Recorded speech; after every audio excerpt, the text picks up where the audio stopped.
Welcome to Sports Connection. I'm Darrin Joins, Williamson County Schools Athletic Director, and making a house call this week. Tate Matthews is out on assignment. Dr. Jeremy Qualls. Dr. Qualls, welcome back. I'm so happy to be here. I'm ready to give out my prescription of the week this year, of this episode, and I know that everybody's waiting with a bated breath of what the prescription of the week will be. Dr. Qualls, we got to talk district basketball.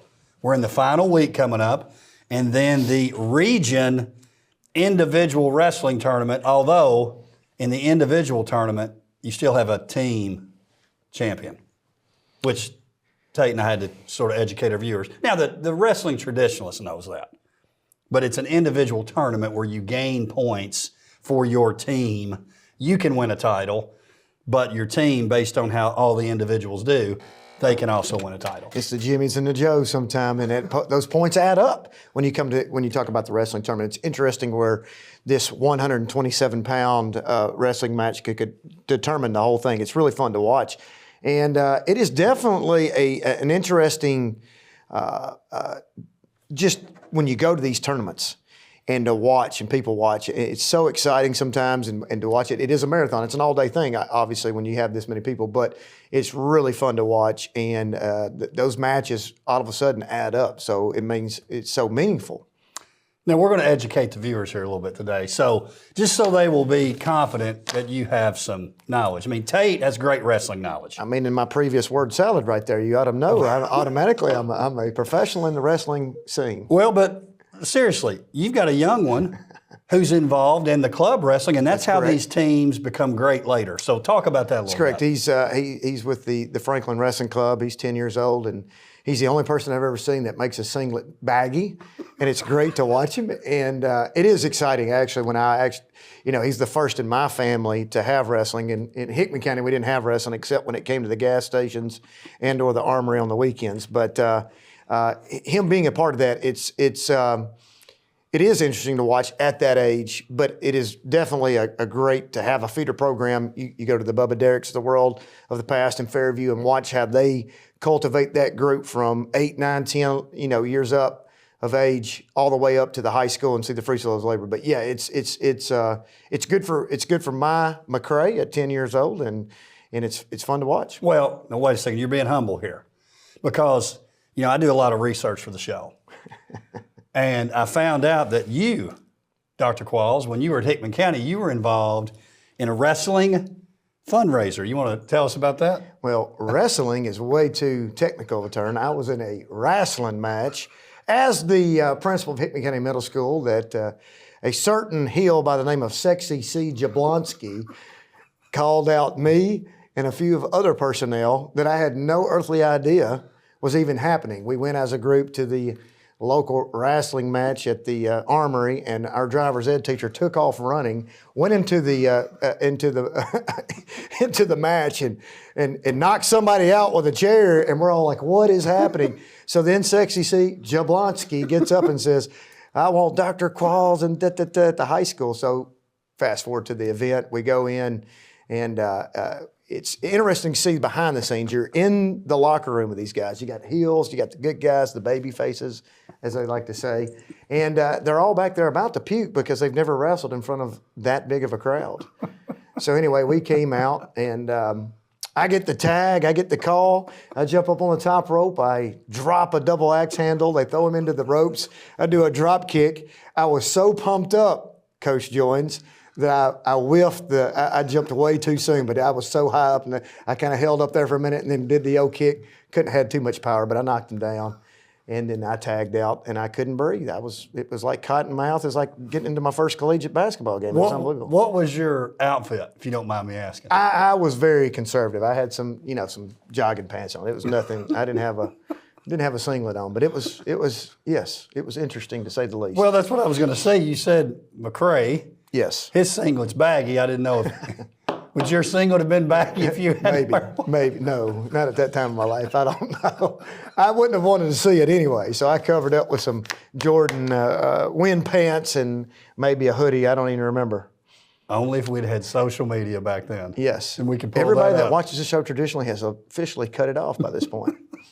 Well, let's get back. Maybe for those that haven't quite cut it off, let's get back to this. Let's talk about the real wrestling, please. So, congratulations to Summit.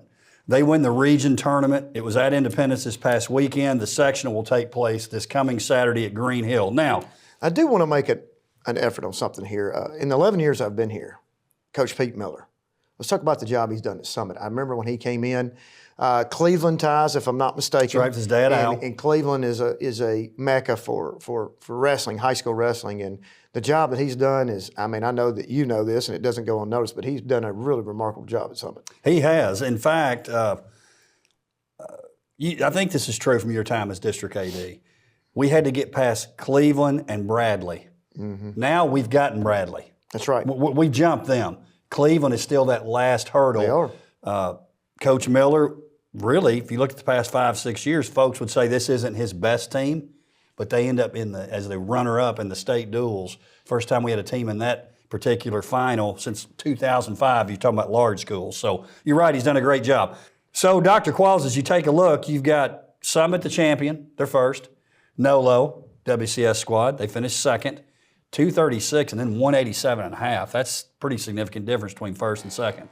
Then you've got Ravenwood third, Franklin fourth, Page fifth. We get a tie for sixth, Brentwood and Indy, and then eighth, Centennial. The other four, what do they have in common, Dr. Qualls? I'll tell you what they have in common. Since we're on the wrestling part of the show, they are having the first tombstone dropped on their head today. Yes, that is correct, folks. RIP to the Metro and Murray County wrestling programs. I know they're filing petitions as we speak to get out of the Wilco region, but you know what? Tough luck, because our squads are pretty tough. But, you know, congratulations to all those groups. I mean, we talked about something. We talked about, hey, Josh Peck, CTE teacher out there, Ravenwood, everywhere he's gone, every program he's touched has been really good. And it's just, we're really, really good at this sport. We are. I'm telling you, once we get past that well, I'll say this. Everybody acknowledges if you're talking about a district or a county or an area, we are that district, county, and area. We just got to get past that Cleveland hurdle, which we will do. Eventually, it will happen. We will do it. Now, I know you're excited about this, Dr. Qualls. One of your favorite parts of the show when you're a guest, this week's gym. The gym. I usually don't join in, but hey. This week's gym. Now get this. This shows you about the point getting. Nolensville, 3 champions. Ravenwood, 5 champions. Summit had 2, but they still won because it's, as Tate calls it, death by 1,000 cuts. Jimmy's and Joe's. Getting out there, getting it done. Point making in a lot That's of right. different, a lot of different weight classes. Second, third, fourth, they start to add up. You've got a bunch of those guys. They do. Now, if you talk, the top 4 individuals now advance to the sectional tournament. I want to give a shout out to these winners, though, so hang with me here. 106, Brody Peck. You recognize that name. Ravenwood. 113, Nolan Barton, Nolensville. Ryan Dietrich at 120, Ravenwood. 132, J.D. Longley, Ravenwood. 138, Ravenwood again. Maddox SQ. Riddick Romano, Independence. He was also named the lower weight outstanding wrestler. Zachary Little from Summit at 150, Braden Leach, Summit at 157. He was the region wrestler of the year. Then you go to 165, Brody Melzoni, Nolensville, son of Coach Melzoni. 175, Alex Osborne, Ravenwood. 190, Chase Mays, Nolensville. He was the upper weight outstanding wrestler. Then you've got Aiden Elmore, 215 from Franklin. Jackson Ard, 285, Brentwood. Summit, 11 qualifiers for the the sectional meet. Nolensville, 8. And then Josh Peck, you mentioned Coach Peck, the region coach of the year. I see a lot of opportunities right here making their case, making a bid for the Wilco's Wrestler of the Year. I know it's always a difficult category because we have multiple winners, but making their case. Hey, get this, and you'll appreciate this. We could expand it, speaking of the Wilco's, we could expand it to have more finalists. I like it, 4, which is what it was when you were the district AD. Last year, we had 5 state champions in wrestling. So one of the champions like, hey, great job, you're a champion. But you're not getting to come. You're not in the Wilco's. That's tough. That's difficult. That's why we have a large voting body that's looking at the whole body of work that's trying to do it. So, I mean, wow. That just goes to show you that's a good problem to have. you don't want to bump anybody out for making that state championship run, but at the same time, you're like, somebody's got to give, something's got to give. So congratulations to those as they're making their bid for the Wilcos. That's it makes that coin special. It does. When you get that Wilco coin. This year's edition, you're going to love it, by the way. Got our guy Bob Woodbury from Copy Solutions working on it. It's going to be great. I did want to mention, too, Fairview finished 4th at the Region 7 Class A tournament. They had some champions. Cole Neal, 165. Peyton Mitchell, 190. Hunter Lang, 285. They have 7 qualifiers for their sectional tournament. Now, Dr. Qualls, let's talk a little hoops. Right. Now, you've been kind of checking out the hoop scores this year, boys and girls. It's I'm going to tell you on that boys side, which we'll get to in a minute, the standings are kind of jacked up. Going into this last week, only 2 games left. A lot of things can still happen. But let's start with girls. As you take a look at the girls' scoreboard this past week, another big week for Nolensville and Brentwood. They will finish 1-2. That's pretty much done now. With the game at Nolensville this coming Friday, determining the league champion. Now, Nolensville, we talked about this, Dr. Qualls, had a player, really good player, Leilani Washington, not with the team anymore. That was a tough loss for them. In fact, their one league loss, they get blown out by Page at Nolensville. But what have they done since then? They've run the table. The job that Coach Ladd has done for them to be 11-1. Again, that game Friday night with Brentwood will determine the league champion. Nyla Johnson, sophomore. Sarah Brakefield, junior. Josie Ladd, freshman. The scary thing about Nolensville is this. No matter how they do, those 3 are coming back next year. And listen, maybe I deserve the clown show of the week. Last week, I told Tate, here's one thing I think we know. Nolensville's going to finish 3rd. And Tate was like, are you sure? I was like, yeah, they'll finish 3rd this year, but they might finish 1st. Coach Ladd has a unique ability. You go back and think about, I can remember when he was at, Summit. Page before that, me and him squared off at Page. Yes, you did. He's told me some of those stories. Yes, we squared off when he was at Page, but just has a unique ability. His disposition is perfect. I think we've talked about this before too. For specifically to the girls basketball, you gotta keep a calm head. Me and you probably are not good candidates for girls basketball. However, Coach Ladd and his disposition, the way he handles his stuff is top notch, man. And it's like when stress hits or some type of catastrophe or whatever, circle the wagons. We're going to be fine. That's the mission. Look what's happened. He does do a good job of that. And this is something that people find interesting. You talk about Patrick Whitlock at Ravenwood. He's the dean of basketball coaches at one school.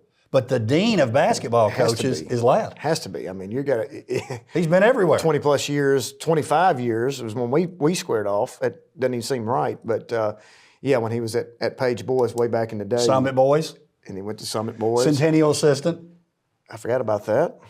Yeah, he's been around. He's been around and done a really good job. And still loves doing it. You can tell he does. Yes, absolutely. Daughter is a freshman, he said. Freshman. She's the baby of the group. And she's won at Freed Hardman. She's playing well too. Right. So congratulations to him and the job he's doing. Ella Ryan, Brentwood, which I thought she should have been a Miss Basketball finalist last year. There's no way she's not this year. No way. There's just no way. She's playing well, but then I think what's going to be the difference for them, Selah Baldwin, freshman post. Now, you'll be able to speak to this. We haven't had many. Jenny Roy, one of them, who played basketball and volleyball. She does both, the niece of one Will Hester. I think if all of those highly skilled, taller than average females on the volleyball squads played by basketball, it would be remarkable. Jenny Roy was the first Wilco recipient of the Female Athlete of the Year award and won both categories and went to Belmont, ended up playing basketball for Brentwood. But yeah, imagine the jumping and the athleticism that goes into volleyball. It translates to the basketball court. If they just played, it would be amazing. Well, she's one that's playing, and good on her. Good on Coach Rucker. She's obviously supporting that, the volleyball coach. Yeah. And then also Coach Wilkins, who's doing a good job there. Let me ask you this, because let's go back in time here. Did you think, Jenny, did you know she was going to play hoops, or you're like, man, she could play either one at the next level? What were you thinking at the time? I always thought that she was a little bit better at basketball than volleyball, but however, she won state tournament MVP in volleyball, right? So I think her love obviously was left-handed, being a tweener at the 4 spot for Coach Sig back in the day. I thought that her athleticism lended itself. She was tough-nosed too, so I think her love was basketball, but she could have absolutely gone either direction. Just think if the Egglestons Oh, my goodness. would have played basketball. And I believe they did play in the middle school level. They did. They sure did. Special. 1% special. Unicorns. And but she obviously, we'll hopefully get to see her on TV here pretty soon for the Olympics. And she chose her pathway wisely. And I think she could have gone either way. We would have been seeing her in the Summer Olympics regardless. She'd gone either way. But she definitely was a force to be reckoned with on the court. What a great player. Now, Paige had a tough week. Coach Coffin's squad, they had a chance, and I thought they would at least split. They lose to Brentwood and Nowensville this past week. Let's take a look at those scores. 63-59, that was at Paige on Tuesday. They host Nowensville on Friday, and they lose 44-42 in overtime. So it was set up. They had 2 home games. I know that's disappointing for Coach Coffin and his squad. I have no doubt they will bounce back. Interesting to note, wherever they fall in the district standings, I know you're fixing to get to that. How'd you like to draw them in the first round? No kidding. Brutal. Well, here's the key, I think. You want to be away, if first is a lot different.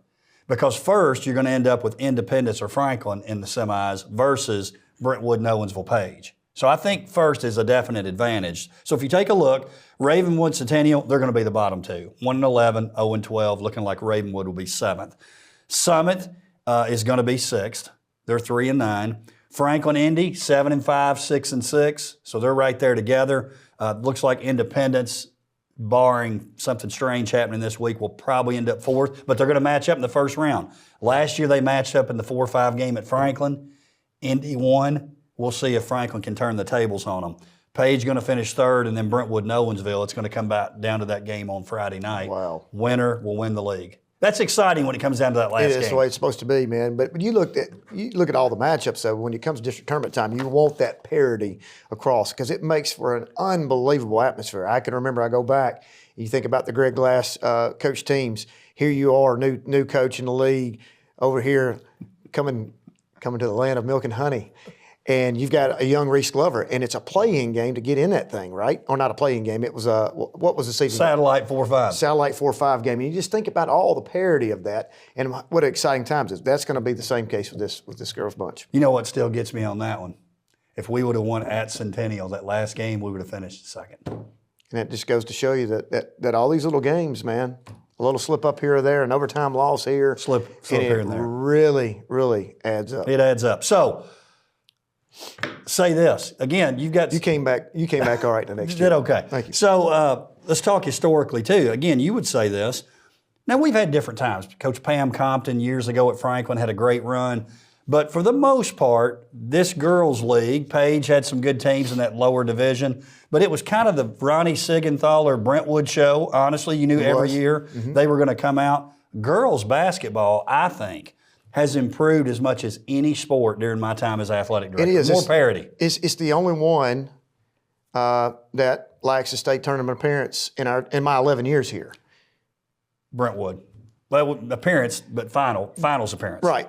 So it came down, when I was there, Tony Hill's Centennial team was really good, went to Clarksville, missed a shot to go. So you think about that. You think about Independence 2 years ago. You think about, you can go down these teams, even Franklin. Franklin was at the bottom of the pile. Now they're in the middle. Independence is right there. They might have won a couple of games, looked like they were scoring barely out of the 20s. Now here they are, 7-5. You know, it ebb and flows with who's in it, but collectively, like you said, I think absolutely it is by far the most improved sport that we've got in. So in your time as AD, we didn't have one girls team make state tournament? Not a single one. Mm-hmm. Well, and since then, Brentwood, Nowensville, Page, and we've had several, and that's going to continue. I look for one of our teams, if not 2, to make the tournament this year, which would be special. After Coach Wilkins won, I think the 2 remaining state championships that have eluded us in the 11 years that I'm here, and you could correct me, girls basketball and softball, I think are the 2 right now that have eluded us. Other than that, we've won in the other 22. It's not too bad. It's not bad at all. Now, maybe I have to go way, way back to look. Maybe one before us, but yeah. Girls basketball, definitely not. Right. Let's talk boys scoreboard and standings. So Brentwood and Franklin, there was a three-way tie going into this week. This past week, Brentwood, Franklin, Indy. That game on Tuesday night, you had to do a double take yourself because you called me about it. Franklin wins at home over Independence, 42-22. Independence didn't score in the first quarter, and they didn't have a field goal in the fourth quarter. They hit some free throws.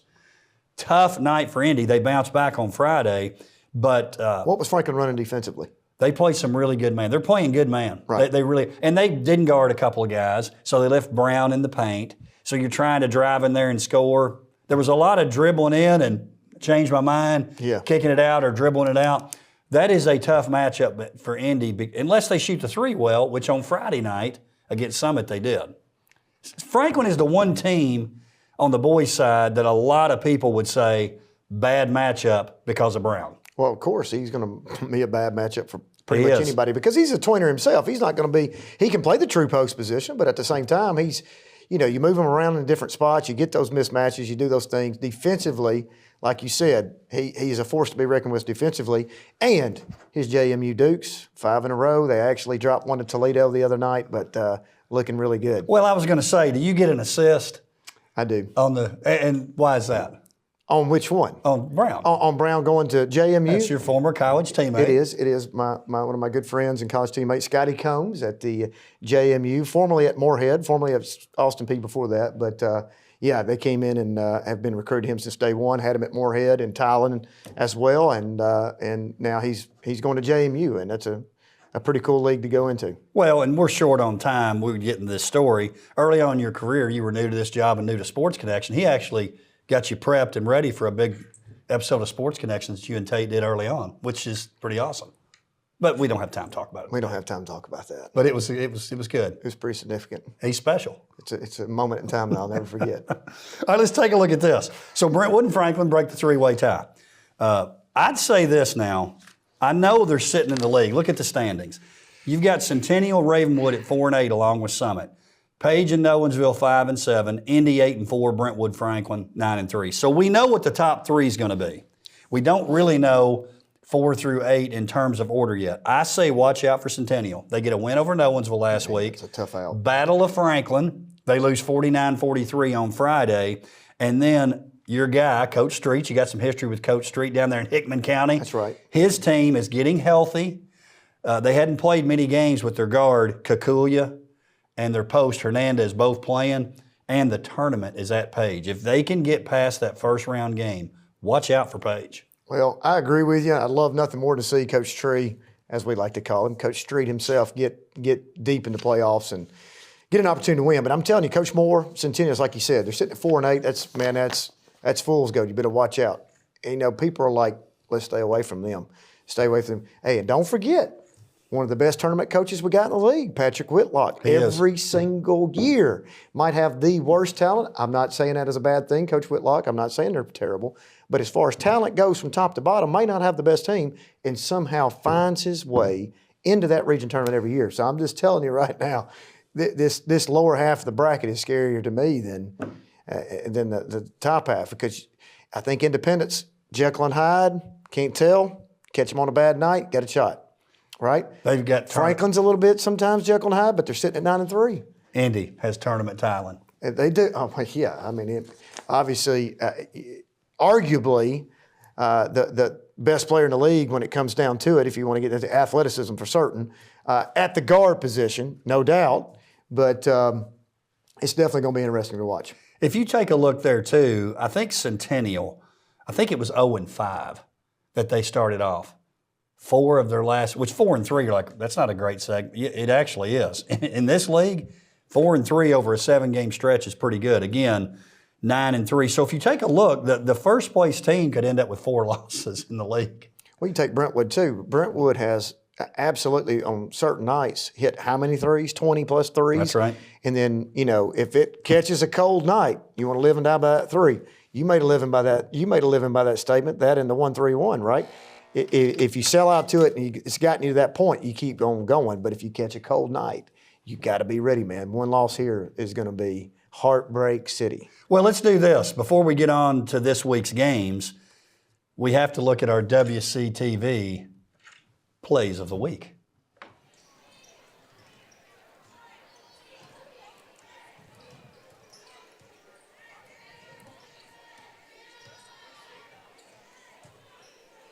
Brandamore, easy buckets there. That's 25 for Brandamore. Want to try to go for 50 today? Yeah, I don't know if that's going to happen. For the Cougars, you kind of got to force the issue on defense, I would think. Yeah, you got to get a stop here. And if you give it to him, you better have a plan. And Sam Muborn, back door, great find by Christian Brown. Coach Jones, as you see there, Cecily Brandamore, man, you're talking about perfect, scripted, feed to the post, drop step, sit and split, as we like to say, buckets. And then you look at the give and go from Sam Muborn, from Christian Brown. Go ahead, bucket for Franklin to get the win. Brandamore, as a guy that loves the high-low like you do. Love it. You would have loved to have had a Cecily Brandamore in the system. Well, the minute you see the clip, it's perfect. She's sitting there. She's got the defense split, and there was no doubt. As soon as the ball hit, she was already taking her drop step, man. I mean, that's how you draw it up. Once she got it, it was over. I mean, she had them beat. She's a junior. That's tough. She's a good player. She really is. All right, let's look at this week's games. Now, on Friday night, we've got the Independence Page game at Indy. That's the WCTV game of the week. But as you look at some of those games, Dr. Qualls, what are some ones that stand out to you? Brentwood's on the road twice on the boys' side and girls, obviously, at Indy and at Nolensville. I mean, you think about this. This game is huge for Independence on the boys' side. It is. You win that game, now you're sitting at 9-4. Brentwood's at 9-4. Franklin, then obviously you're going to sit back and see what happens. But it's almost, I don't want to say a must-win for Indy, but it is a huge to get themselves up in that situation. Centennial Ravenwood, once again, who you're trying to avoid in that first round, will determine that as well. So, I mean, I think you can go all the way down the list. They're all important games. Franklin, Page is hungry looking for that. But I really think that those first two games, the Brentwood Indy, Centennial Ravenwood, even though it's for first and for last, it's got just as much importance. You know, if I were looking at this, I'd go, it looks like the way they're trending, I might go Centennial boys to beat Ravenwood and then turn around and also beat Summit. But we could be coming back next week going, they lost both of them. You just don't know. Max Kemple, by the way, for Ravenwood, they lose that Battle of the Woods game this past Friday, 59-55, but Kemple has 36 of the 55 points. Well, it just goes to show you 5 points separated first from last. It's shaping up to be a really exciting tournament. Tournament's where this year? Page High School. Page High School. I know that new gym. I know that new gym. Coach Tree will have everything set up. OTL will be there. It's going to be an unbelievable atmosphere. It's one of my favorite things of the year. I love a district tournament. Score vision boards rolling in there. Score vision boards. It's nice. As we look at this, Dr. I wanted to mention this about Kemple before we move on. Kemple, two-sport athlete, good football player, good basketball player. And Tate and I talked about this last week, and I know you believe this too. You look up at the wrestling tournament, who's up there? Coach Hester. On my phone, he's texting me the whole night. We're up 35-34. We're down 40. It's a big reason you see those two-sport athletes is when the football coach, and the other coaches too, Whitlock being one of them, when the football coach, he kind of sets the pace on what the rest of the school does. And Will Hester, none better than him. Sets the pace athletically, sets the pace culturally for the school. Everything, it comes out of that. I know we're coming off Super Bowl weekend. You want to recognize the gentleman from the Philadelphia Eagles that got the pick six and what his high school basketball career looked like? That guy was a leaper. Yeah. Yeah, if you haven't seen it, go out there and Google high school 22nd birthday on Sunday. I would love for a football coach to go say, hey, you need to concentrate on football. You got a chance. You're going to be a Super Bowl champion. He'd be like, watch this dunk. Hold my Gatorade. His elbows like in the rim. Good night. But, yes, two-sport athletes, man. You go all the way back to what you're talking about on the girls' side, too, Jenny Roy. You can do both. But in our particular conference, in WCS, you got to be pretty elite, man. We have a lot of good athletes. We do. Well, when you're talking about upwards of 2,000 students, you're going to be, if you're a multi-sport, you're going to be competing with some that are doing nothing but That's right. one. So it does become tough, but it can definitely be done. Yes. Dr. Qualls, Appreciate. Yeah, listen, do you have a prescription of the week? I mean, We just blew right by it. Is there anything that you can? Prescription of the week: win one of the last 2 games to get yourself in position. Coach Moore, prescription of the week goes out to you, my friend. Get that W so you can get yourself in position to win in the district tournament and move forward. Dr. Qualls, this is fun. Always. Thanks for being here. I hope people are still watching. Oh, they're watching. Enjoy it, my man. Loved it. Thank you for joining us for Sports Connection. We'll see you next time.